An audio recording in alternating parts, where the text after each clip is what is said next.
Guys, जहां पूरी दुनिया तेजी से डेवलप हो रही है, वहीं इंडस्ट्रियलाइजेशन भी जोरों शोरों पर है। इसकी वजह से दुनिया भर में हर साल 30 करोड़ टन से भी ज्यादा प्लास्टिक का प्रोडक्शन किया जा रहा है, जिससे आए दिन हजारों टन प्लास्टिक वेस्ट निकल रहा है। ऐसे में यूनाइटेड नेशन ने प्लास्टिक को लेकर चिंता जाहिर की है और चेतावनी दी है कि 2050 तक समुद्र में मछलियों से ज्यादा प्लास्टिक की संख्या होगी। दरअसल दुनिया भर में निकलने वाले प्लास्टिक कचरे को पूरी तरह से रिसाइकल नहीं किया जा रहा। ऐसे में प्लास्टिक कचरा हर साल 1 करोड़ टन से भी ज्यादा समंदर में गिराया जा रहा है, जिससे हर साल 10 करोड़ समुद्री जीवों की मौत हो रही है। यही कारण है कि 27 जून 2022 से लेकर 1 जुलाई 2022 तक केन्या और पोर्टुगल की सरकारों की ओर से यूनाइटेड नेशन ओशन कॉन्फ्रेंस का आयोजन किया गया था।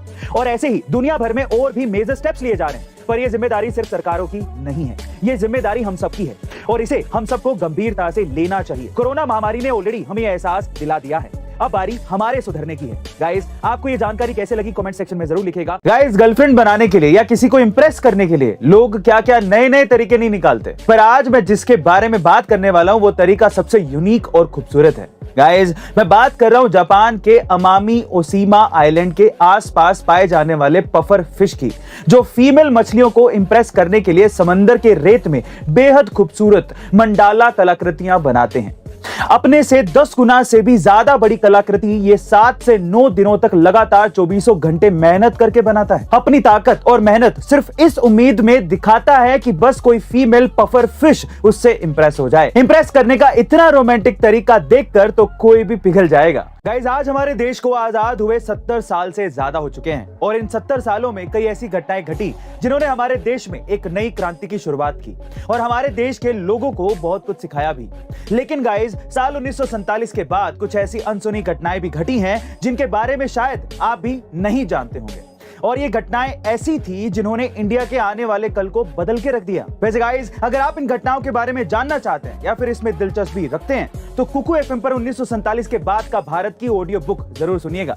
इसके साथ ही कुकू एफएम पर 3000 से ज्यादा ऑडियो बुक्स और 1000 से ज्यादा आर्ट्स की कंटेंट लाइब्रेरी भी अवेलेबल है, जहां आप किसी भी रीजनल लैंग्वेज में कहीं भी कभी भी और कोई भी ऑडियो बुक सुन सकते हैं। वहीं अगर आप इसके प्रीमियम सब्सक्रिप्शन को लेना चाहते हैं तो use the code A2M50 for 50% discount, यानी कि आपको 399 का सब्सक्रिप्शन मात्र 199 रुपए में मिल जाएगा। लेकिन याद रखिएगा, ये ऑफर सिर्फ पहले 250 यूजर्स के लिए ही है, तो जल्दी कीजिए। गाइस, गोदरेज सिर्फ एक कंपनी नहीं बल्कि एक ऐसा रेवोल्यूशन है जिसने पिछले 125 सालों में इंडिया को बहुत कुछ दिया है। जी हाँ गाइस, साल 1897 में शुरू हुई ये कंपनी अगले 5 सालों में ही ताले बनाने से लेकर अलमारियां तक सब बनाने लगी और इंडिया को हर चीज सबसे पहले लाकर दी थी। इंडिया में जनरल इलेक्शन के लिए सबसे पहला बैलेट बॉक्स साल 1951 में गोदरेज ने ही बनाया था। यही नहीं, इंडिया का सबसे पहला टाइपराइटर, रेफ्रिजरेटर और सबसे पहला वॉशिंग मशीन गोदरेज ने ही लॉन्च किया था।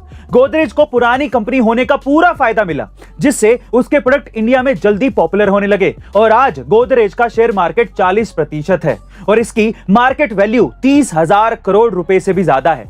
और ये वही कंपनी है जिसकी मुंबई में करीबन 3500 एकड़ की जमीन है। गाइस, क्या आप इससे पहले तक इंटरेस्टिंग फैक्ट जानते थे? और अगर नहीं तो कमेंट सेक्शन में जरूर लिखिएगा और ऐसे अमेजिंग वीडियोस के लिए शेयर, सब्सक्राइब एंड लाइक। मिलते हैं अगली वीडियो में।